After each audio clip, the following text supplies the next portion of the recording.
Sud Radio, la culture dans tous ses états. André Berkoff, Céline Alonso.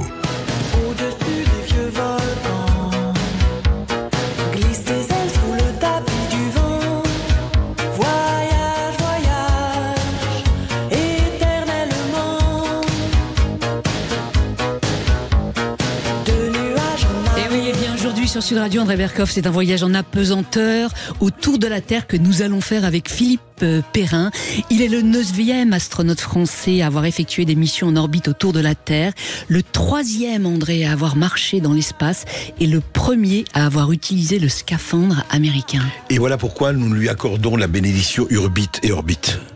Philippe Perrin, c'est passionnant. Je veux dire, on va vous parler pendant 1 heure, mais il faut lire le livre qui vient de paraître hier. Ce livre en apesanteur où il raconte le quotidien de ce que c'est que nous ne connaissons pas, que 99,9% d'entre nous ne connaissent pas. Qu'est-ce que c'est que vivre au quotidien en apesanteur? Et on va parler de tout ça. Vous avez fait 14 jours à bord de la Station Spatiale Internationale que vous avez contribué à assembler, Philippe Perrin. Vous êtes pilote de chasse et d'essai. Et puis vous êtes allé au bout de votre rêve, devenir astronaute et participer à la conquête spatiale en ouvrant la voie à beaucoup d'autres. En apesanteur, voilà. Et je dois dire qu'en lisant le livre, Céline, on avait fait effectivement l'impression d'être en apesanteur, faut le dire. Tout à fait. Alors comment a-t-il vécu cette très belle odyssée autour de la Terre? Eh bien, il nous dira tout dans un instant en direct sur Sud Radio et ce jusqu'à 14h. Alors restez avec nous, on revient dans un instant. Sud Radio, votre avis fait la différence. Les opinions sont diverses et variées. Vous faites parler les auditeurs. De mon point de vue, la liberté d'expression est beaucoup plus fiable et authentique sur Sud Radio, quoi. Sud Radio, parlons vrai. Sud Radio, la culture dans tous ses états. André Berkoff, Céline Alonso.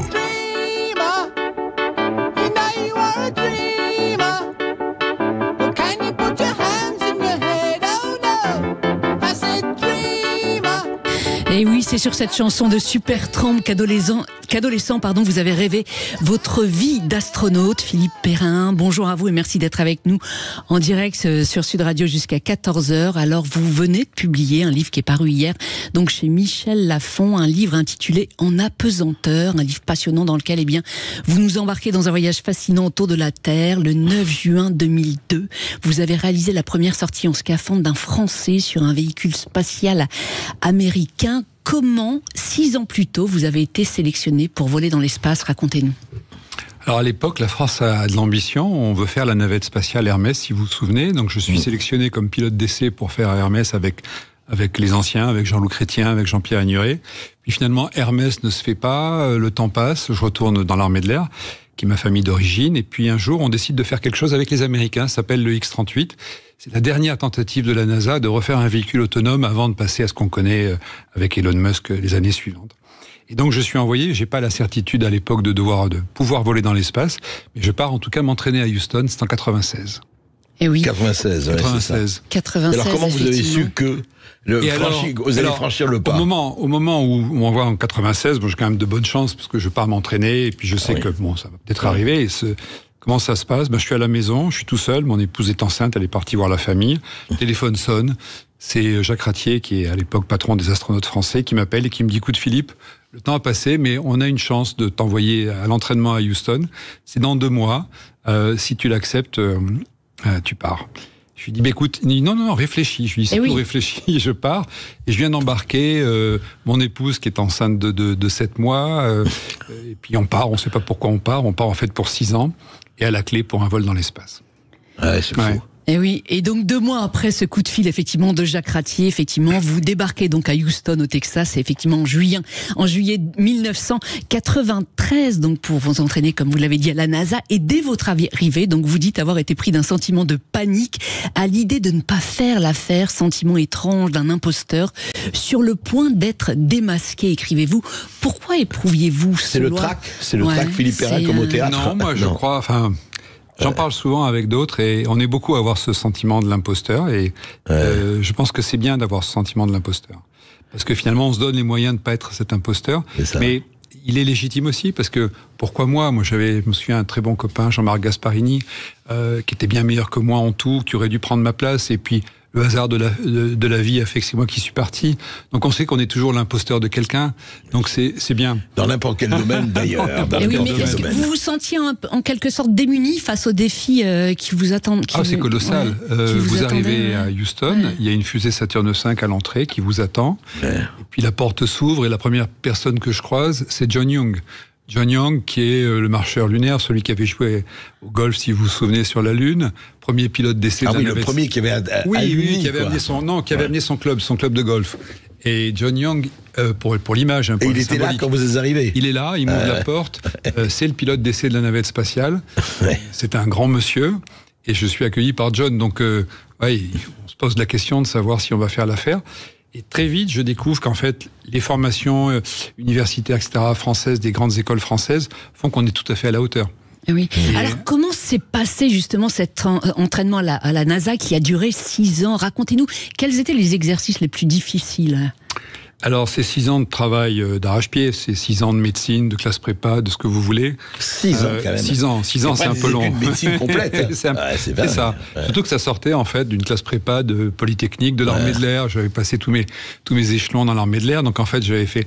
Mais c'est normal, parce qu'on va apprendre des véhicules extrêmement complexes. Pour apprendre la navette spatiale, qui est, je pense, le véhicule le plus complexe que l'homme n'ait jamais construit, il faut 1 an.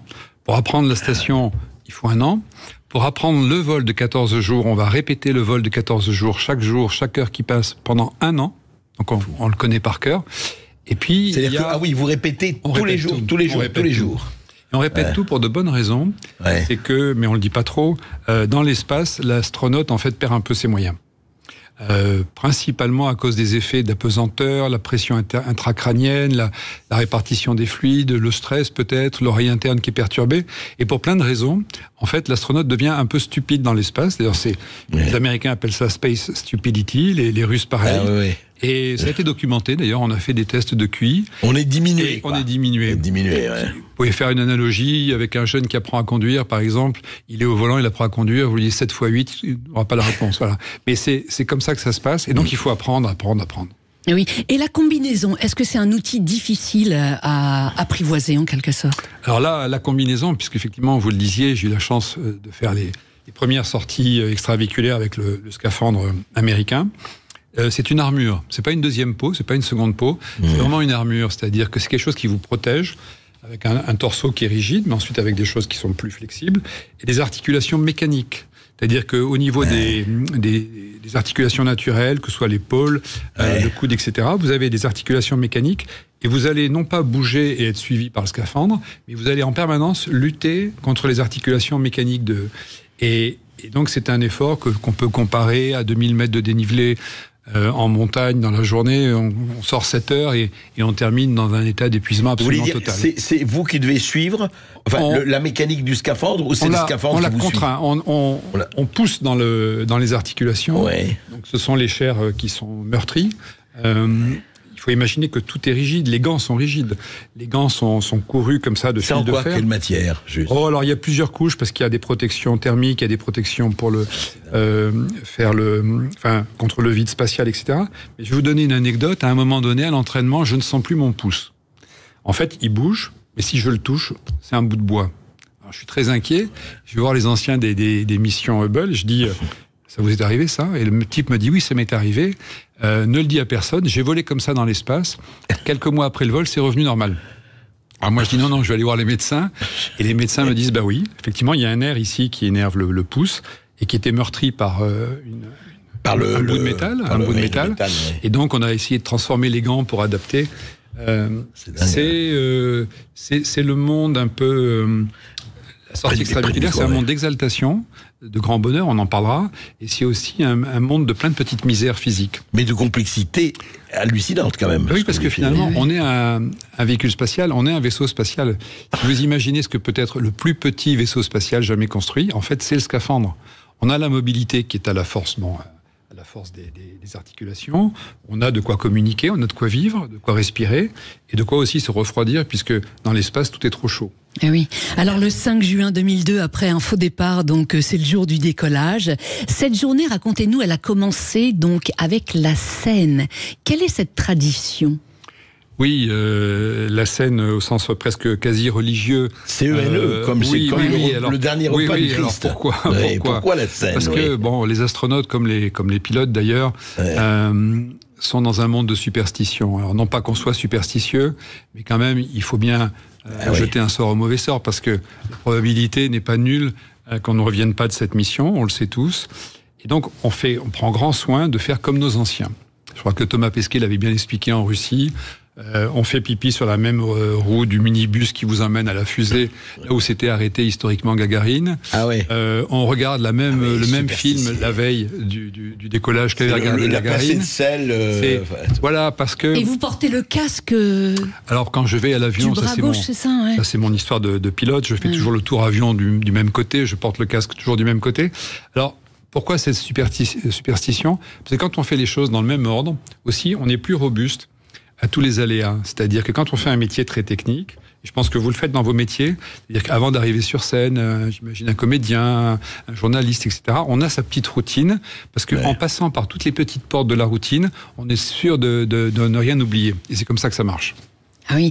Alors après la scène, vous le racontez dans votre livre et c'est passionnant. Donc c'est le rituel de l'habillage en scaphandre et des tests associés. Et à 6h du décollage, vous devez abandonner toutes vos affaires personnelles dans une petite boîte à la manière d'un condamné qui arrive en prison. Racontez-nous comment ça se passe.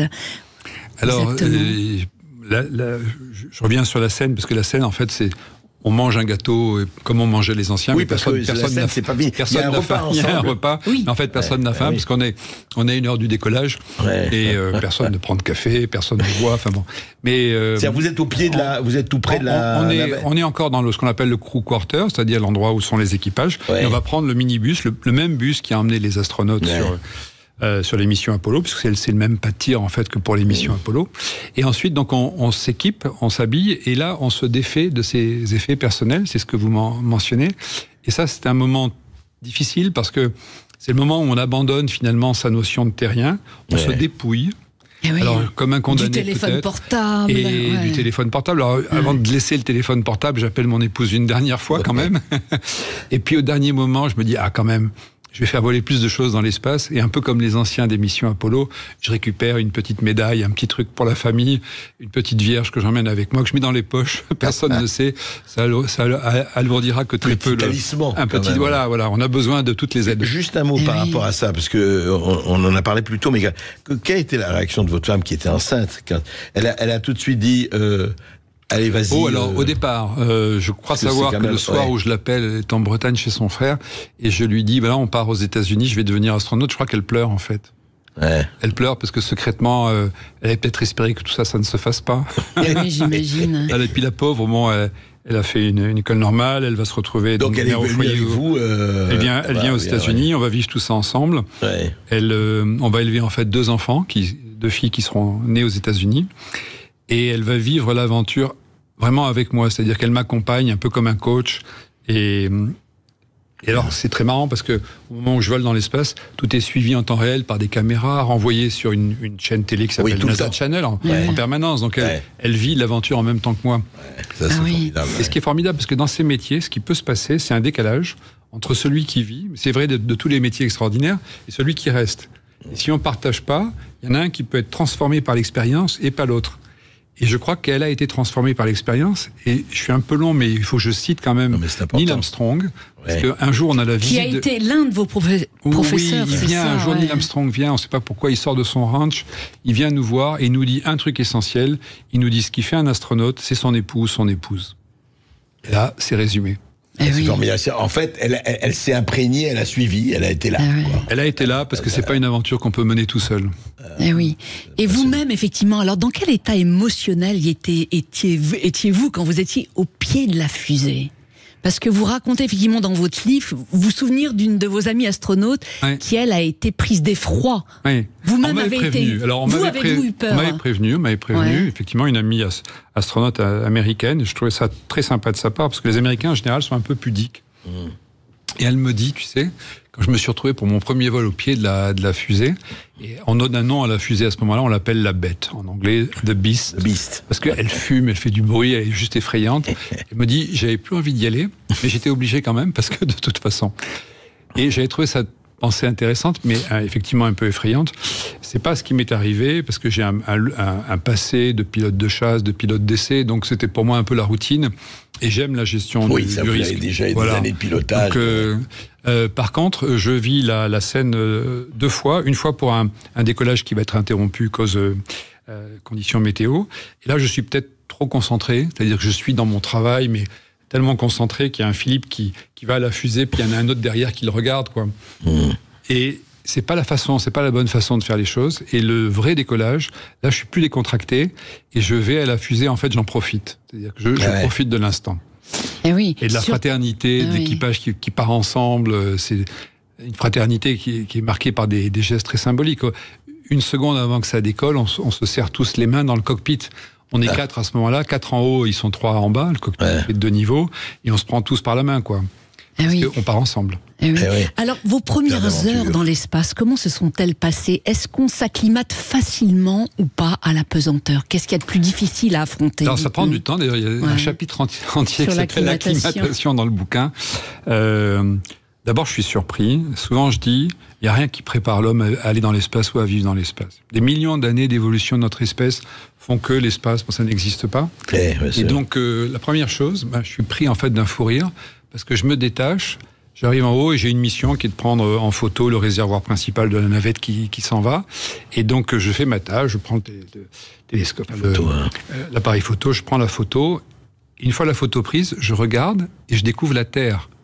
Et c'est vrai qu'elle est là, je sais que je suis venu pour ça, mais néanmoins, je n'étais pas prêt à ça. Et je vois cette Terre qui déroule, parce que on va assez vite, on est à Mach 25. Elle est déjà boule. Elle est déjà boule, parce qu'on est déjà à 400 km de hauteur. En fait, en 8 minutes de temps, on est déjà à 400 km de hauteur. C'est ça qu'il faut rappeler. Et donc, vous voyez la boule déjà. Je vois la boule. Et j'étais pas prêt à ça, parce qu'on a beau savoir, encore une fois, qu'elle est ronde, mais le voir comme ça, perdu au milieu de nulle part, dans un ciel noir, obscur, c'est juste hallucinant. Et alors à ce moment-là, je suis pris d'euphorie. Le premier sentiment, c'est une euphorie. Ah oui. Alors la gestion du corps dans la pesanteur, comment vous la gérez? Il faut apprendre une nouvelle gestuelle en permanence. Oui, là aussi, on ne sait pas. Alors, c'est pas la peine trop de s'entraîner, parce que très vite, on apprend.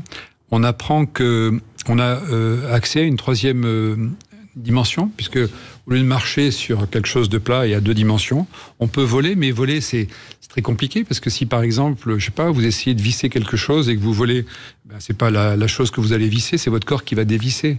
Si vous essayez d'enfoncer un tiroir et qui résiste un peu, c'est pas le tiroir qui va bouger, c'est votre corps qui va s'éloigner. Et oui, et à ce propos, vous dites justement que si les hommes habitaient dans l'espace, on finirait à avoir les pieds crochus, parce que à la manière des singes, en fait, on trouve très vite le réflexe, et avec le pied, on s'agrippe aux branches. Voilà, on se retient aux branches. Pour avoir les mains libres, la seule façon, c'est de bloquer les pieds. C'est ça. Et oui. Et les gestes du quotidien, il faut 2 à 3 fois plus de temps pour les oui, alors au début, c'est l'euphorie, et puis très très vite, ça devient compliqué. Vous voulez vous raser, par exemple, alors il y a de l'eau, mais si vous en mettez trop, elle s'évacue, elle va gêner les autres, alors vous en mettez un petit peu, puis vous prenez la mousse, vous savez pas quoi en faire, il n'y a pas de poubelle, puis s'il y a une poubelle, ça va pas tomber par gravité, alors avec des lingettes, tout prend du temps, faire manger. Et on ne craint pas de se saigner?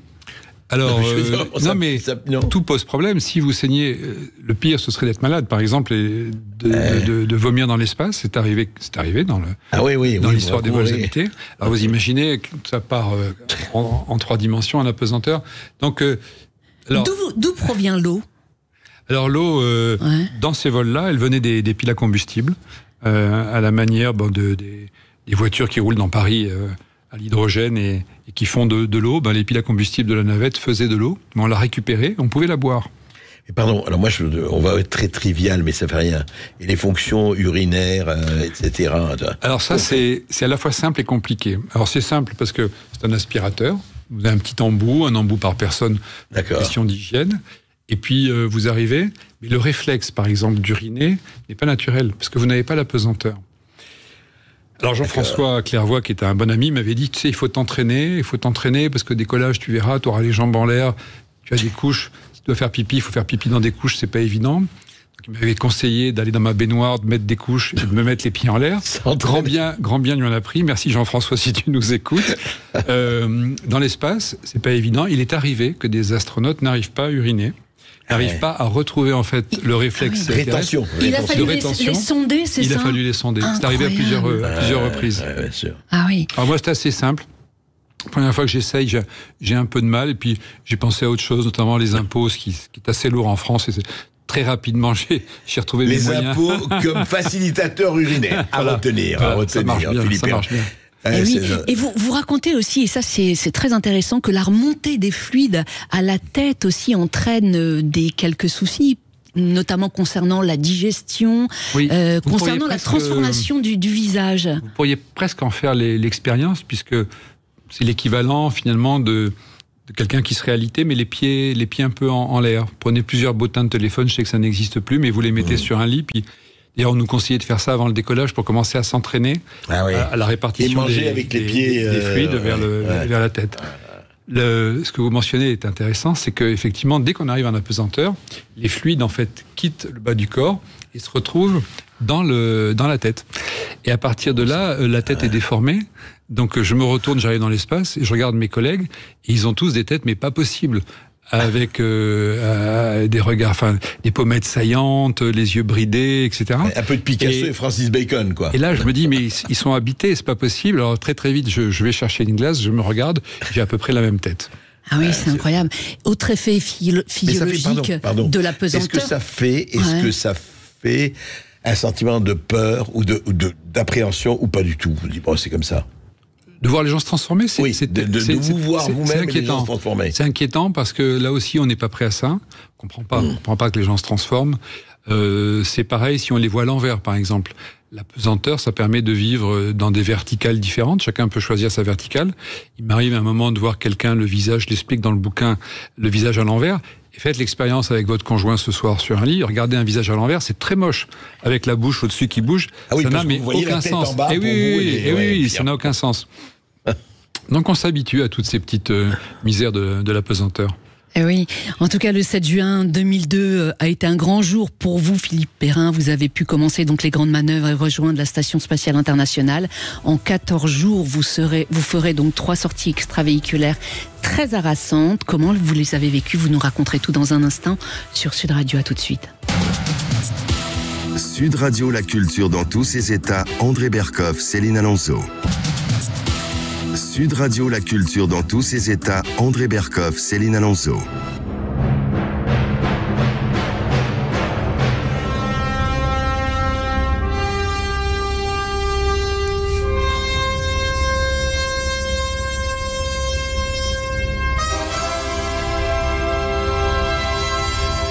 Ainsi parlait Zarathustra, Richard Strauss. Et oui, 2001, l'Odyssée de l'espace. Ce film a bouleversé votre enfance, Philippe Perrin. Que vous a-t-il appris précisément, ce film? Que l'espace donne du sens, ou en tout cas on peut chercher le sens de nos vies, le sens de ce qu'on fait, etc. Dans l'espace gamin, on n'avait pas trop la télé à l'époque. Les vacances, je me souviens, avec mes parents, on était allongés sur le sable et on regardait les étoiles. Et tous les soirs, on regardait les étoiles. Ça prenait 1 heure, 2 heures, et à l'époque, ça se faisait. Et on apprenait quelque chose, en fait, de regarder les étoiles. Je crois qu'aujourd'hui, le spatial, ça parle des choses essentielles. D'ailleurs, ça fait 2 choses. Ça regarde la Terre pour savoir comment la Terre évolue et comment préserver la vie sur Terre. Puis ça regarde l'espace pour savoir si la vie existe ailleurs que sur Terre. Donc on parle quand même bien de sens, là.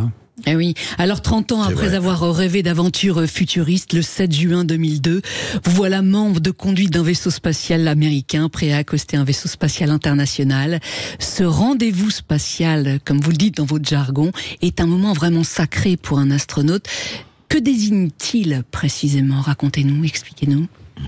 Il y a une géométrie très particulière dans l'espace. Les choses ne volent pas tout droit. Donc on a des arabesques, on fait un peu comme dans le film, on voit les véhicules qui se suivent et qui finissent par s'accoupler, et tout ça est d'une grande technicité et en même temps d'une grande simplicité, d'une grande beauté. Donc c'est aussi un rêve de gamin. Ce que j'essaie d'expliquer dans le bouquin, c'est qu'on a le droit de vivre ses rêves d'enfant. Alors je dis pas que tout le monde deviendra astronaute, mais on a le droit de rêver et on a le droit un jour de réaliser ses rêves. Et Pour moi, une société qui se respecte est une société qui donne aux enfants les chances de. On a presque envie de dire, on a le devoir de rêver. On a le devoir de rêver. Oui. Mais ce que je voulais savoir, c'est que dans l'approche et l'accouplement de ces deux engins spatiaux, est-ce que toute manœuvre peut être fatale ? Oui. Vous avez deux engins qui chacun pèsent une centaine de tonnes, qui vont se rapprocher à quelques centimètres secondes de vitesse relative. S'il y a trop de vitesse, on peut casser, on peut endommager les matériels. D'ailleurs, il y a tellement d'énergie qu'au moment où les deux engins s'accouplent, ils se mettent à vibrer. C'est-à-dire qu'en fait, toute l'énergie est évacuée par les panneaux solaires qui rentrent en vibration et qui dissipent comme ça l'énergie. Il va falloir attendre que ces vibrations s'arrêtent pour finalement créer l'étanchéité et créer un passage entre les deux véhicules. Pour qu'elles s'accouplent, pour qu'elles se... Voilà.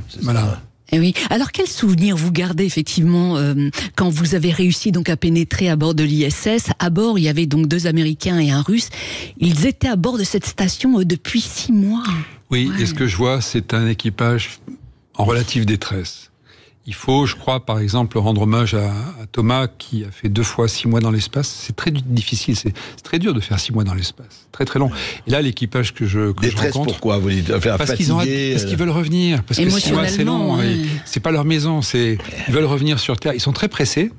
D'ailleurs, c'est compliqué parce que on va faire la mission, puis après, on va prendre du retard parce que les conditions météo sont mauvaises en Floride. Et donc, chaque jour qui passe les rend un peu plus nerveux. Notamment ceux qui ont des enfants encore jeunes. Je crois que c'est une grosse différence. Je dis à un moment, le mieux peut-être, partir dans l'espace, faire un vol lointain, partir longtemps, c'est ou de ne pas avoir d'enfants, ou d'avoir des enfants qui soient déjà partis quelque part. Oui, ou d'être un peu narcissique, dites-vous, aussi. Je dis que si on pense aux autres, mais c'est vrai de toutes les vies d'aviateurs, un aviateur, c'est quelqu'un qui prend des risques. On prend des risques pour soi-même, c'est assez facile. Moi, j'ai jamais eu de problème avec ça. En fait, même, je dois l'avouer, j'aimais ça. Mais les risques, on les prend pour ceux qui restent. Quand il y a charge de famille, les enfants... Oui, si on vit pour soi, c'est beaucoup plus facile. Mais si on vit pour les autres, à ce moment-là, on les met en péril. Et c'est ça la difficulté du métier. C'est ça. Alors, 48 heures avant votre première sortie dans l'espace, vous avez été pris de nausées.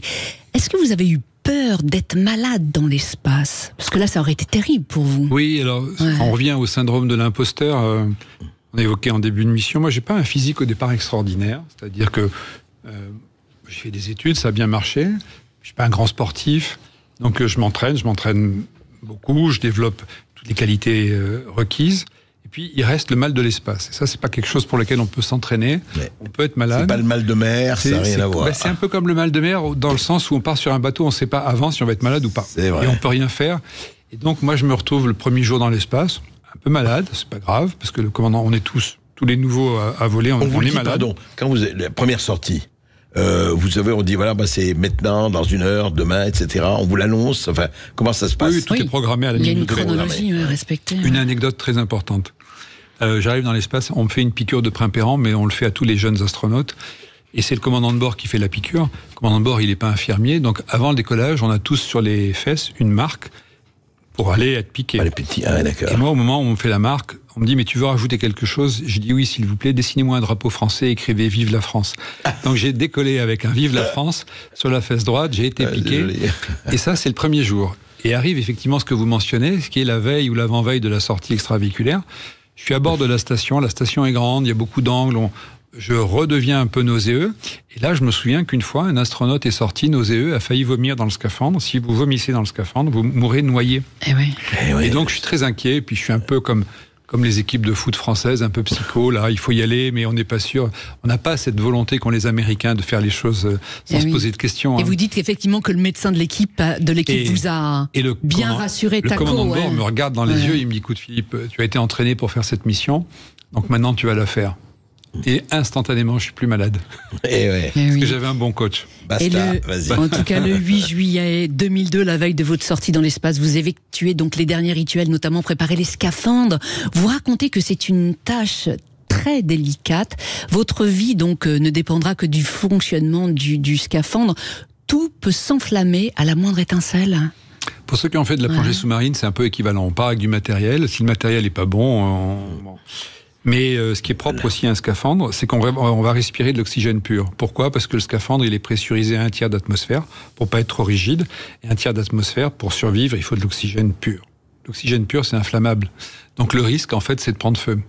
Et pour l'anecdote, par exemple, je ne peux pas voler avec mon alliance, parce que l'alliance, ce serait le risque de créer une étincelle dans le scaphandre et donc de prendre feu. Donc le scaphandre... C'est entièrement oxygène pur. Oxygène pur. Total. Et ça rappelle, si vous voulez, l'accident malheureux d'Apollo 1 où les astronautes étaient à l'oxygène pur sur le pas de tir, avaient pris feu, étaient décédés. Donc il faut être très précautionneux avec ce scaphandre. Et oui, d'autant plus que vous racontez que effectivement, si cette armure est mal réglée, ça peut meurtrir vos chairs. Alors de toute façon, ça va meurtrir les chairs. Il le disait, Ce qui est très marrant, c'est que vous la réglez un peu comme vous voulez. Alors si vous la réglez trop serrée, trop lâche, par exemple, vous allez flotter, vos mains vont flotter dans les gants, et c'est un peu comme des moufles au ski, vous ne pourrez rien attraper. Si vous voulez être précis, vous allez serrer les gants, mais à ce moment-là, vous allez appuyer sur les ongles. Et typiquement, les astronautes perdent leurs ongles après une sortie extravéhiculaire. Ils deviennent noirs et vous les perdez. Alors, la façon de ne pas les perdre, c'est de les couper très ras, une première fois, une deuxième fois, jusqu'au sang, jusqu'à la chair. Et là, vous avez une chance de garder vos ongles. Donc, c'est... Voilà.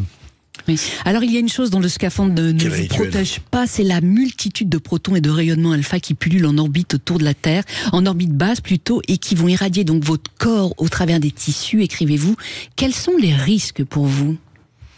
Alors, bon, s'il y a vraiment un espèce de vent solaire très fort lié à une éruption solaire, c'est très grave. C'était pas le cas. On nous met un dosimètre pour savoir à peu près quelle est la dose qu'on a pu prendre. Sur une sortie extravéhiculaire de 7 heures, ça va pas être énorme.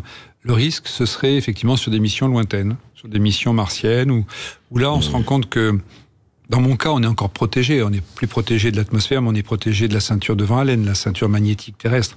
Pour les missions lointaines, on sera hors de la ceinture magnétique terrestre.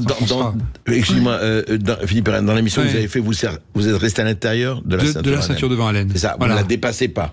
Non, on est au-delà de l'atmosphère. Alors, l'atmosphère, c'est une grosse protection. Il faut quand même se souvenir que ce qui nous protège principalement, c'est notre atmosphère. C'est pour ça qu'elle est précieuse. Pas uniquement pour ce qu'on respire, mais aussi parce qu'elle nous protège des UV, elle nous protège des micrométéorites, elle nous protège... C'est comme un bouclier. Donc ce bouclier, on l'a plus.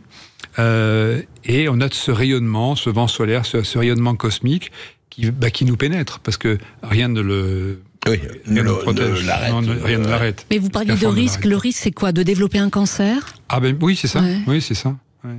Et aujourd'hui, par exemple, sur Mars, est-ce qu'on est protégé ? Est-ce que on sait protéger les astronautes de cela ? C'est la grande limite en fait d'un voyage martien. Et c'est pour ça que si on fait un voyage martien, il faudra le faire de façon très courte, très rapide.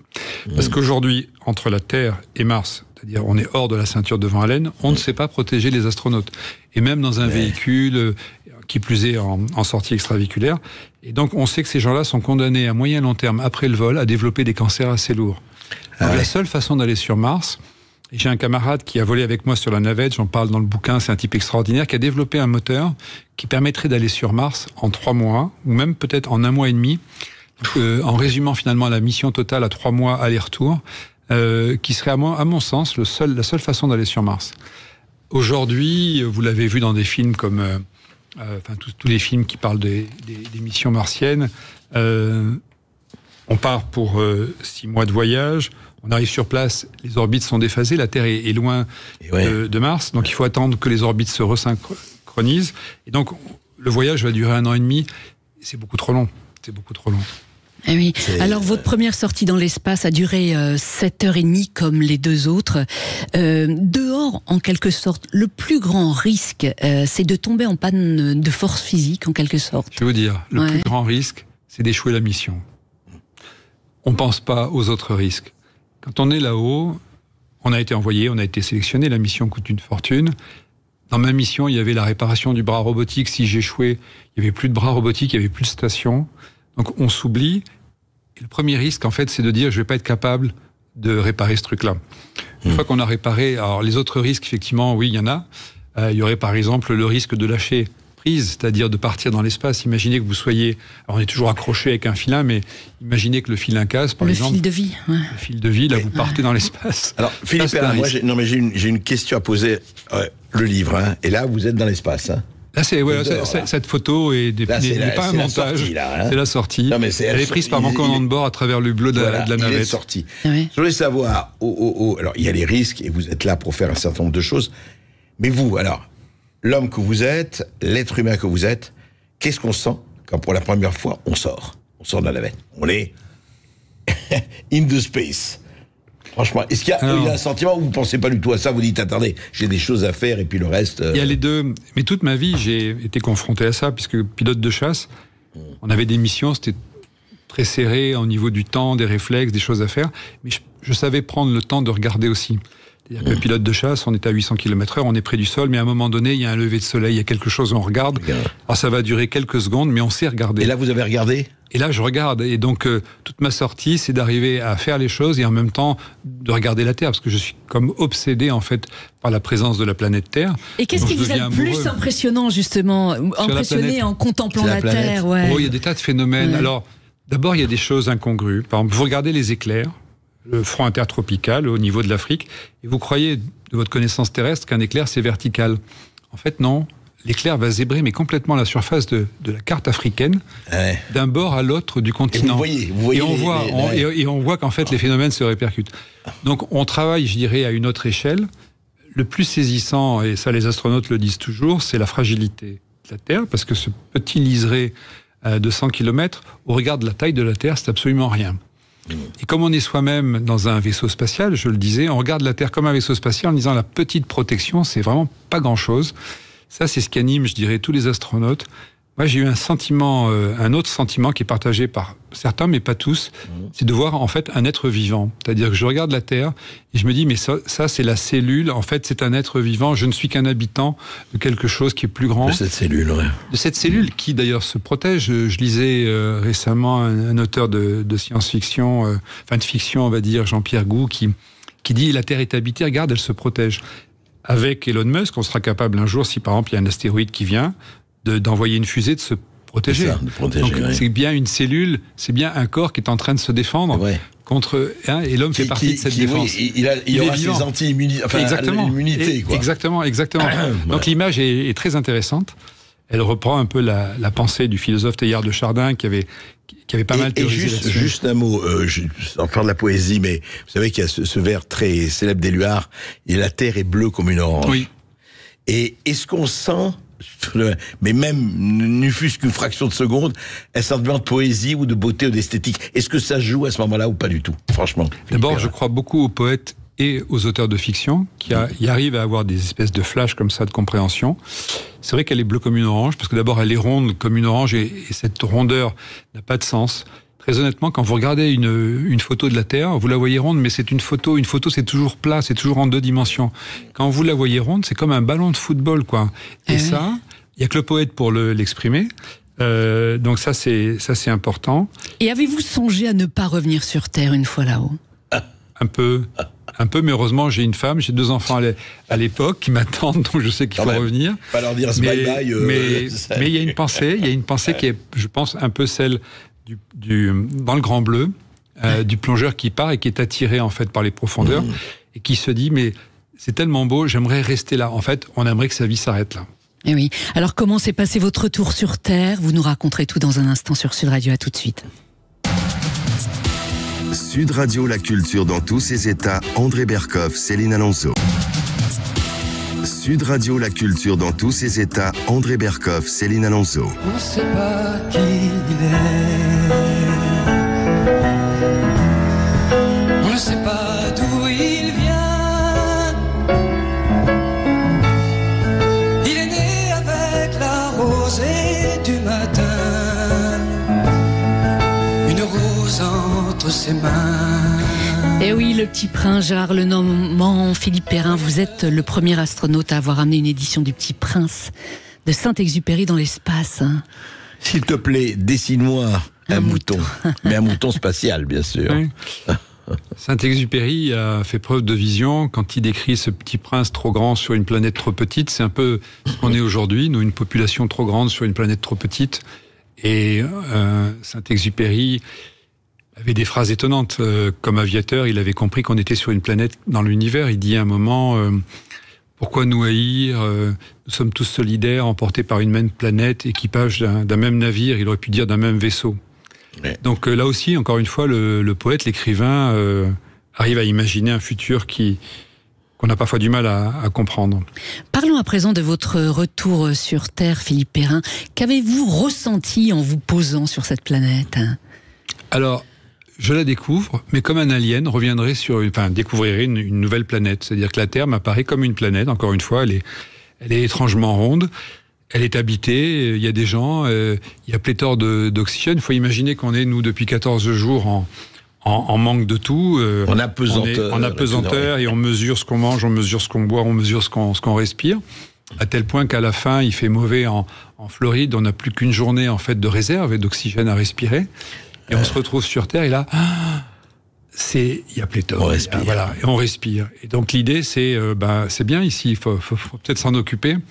Et donc ça devient pour moi une évidence. Et c'est là que je rentre dans une démarche de protection de l'environnement, comme conférencier, et puis aujourd'hui petitement à Toulouse comme élu local. Et oui, effectivement, après votre vol, donc vous êtes retourné chez vous à Toulouse auprès de votre famille. Vous quittez le programme spatial et abandonnez donc toute idée d'aller un jour sur la Lune. Mais comment vous vous êtes, désintoxiqué ? C'est une drogue dure, vous le racontez dans votre livre. Comment avez-vous fait ? Dès le début, je comprends que ça va être une drogue dure, et on me prévient, on me dit la difficulté, c'est pas de voler, c'est de retomber en fait. Et je décide de ne pas revoler à nouveau, c'est-à-dire de ne pas rester accro à cette drogue. Je me dis plutôt, tu te désintoxiques. Et une façon de me désintoxiquer, c'est de me redonner un nouveau défi. Et ce défi, ça va être de rentrer dans l'industrie, parce que je veux participer à la souveraineté de la France. Je ne veux pas voler sur des matériels étrangers. Moi, ce que je veux, c'est développer des technos françaises. Et donc, je vais rentrer chez la grande Airbus, où je vais travailler 17 ans de ma vie pour essayer de trouver des nouveaux moteurs, des nouvelles énergies, de meilleures façons de consommer, et puis jusqu'à l'avion électrique, Vahana, qui était un avion électrique d'Airbus. Et puis je quitte Airbus pour rentrer dans le monde de l'hydrogène où je travaille aujourd'hui. Oui, sur un avion à hydrogène. Je travaille pour une start-up toulousaine qui s'appelle Blue Spirit Aero, et je pense qu'on a la bonne formule pour faire voler un 6 places à l'hydrogène gazeux d'ici 2 ans. Ok, mais si demain on vous propose de partir sur la Lune, vous refuseriez d'y aller ? Alors, la Lune, non. La Lune, non. Si j'ai quitté, en fait, assez tôt, parce que finalement j'ai quitté, ce qui a permis à Thomas de venir, et c'est très bien, c'est parce que je pensais que je n'avais aucune chance d'aller sur la Lune. Et je me disais, le temps qu'on fasse des missions lunaires, tu seras trop vieux. En fait, là, il y a une mission qui s'appelle Artemis 2, qui part bientôt sur la Lune. J'aurais eu l'âge de voler, j'aurais pu voler à bord. Il y a un astronaute canadien qui va voler. Et donc, j'aurais pu être à sa place.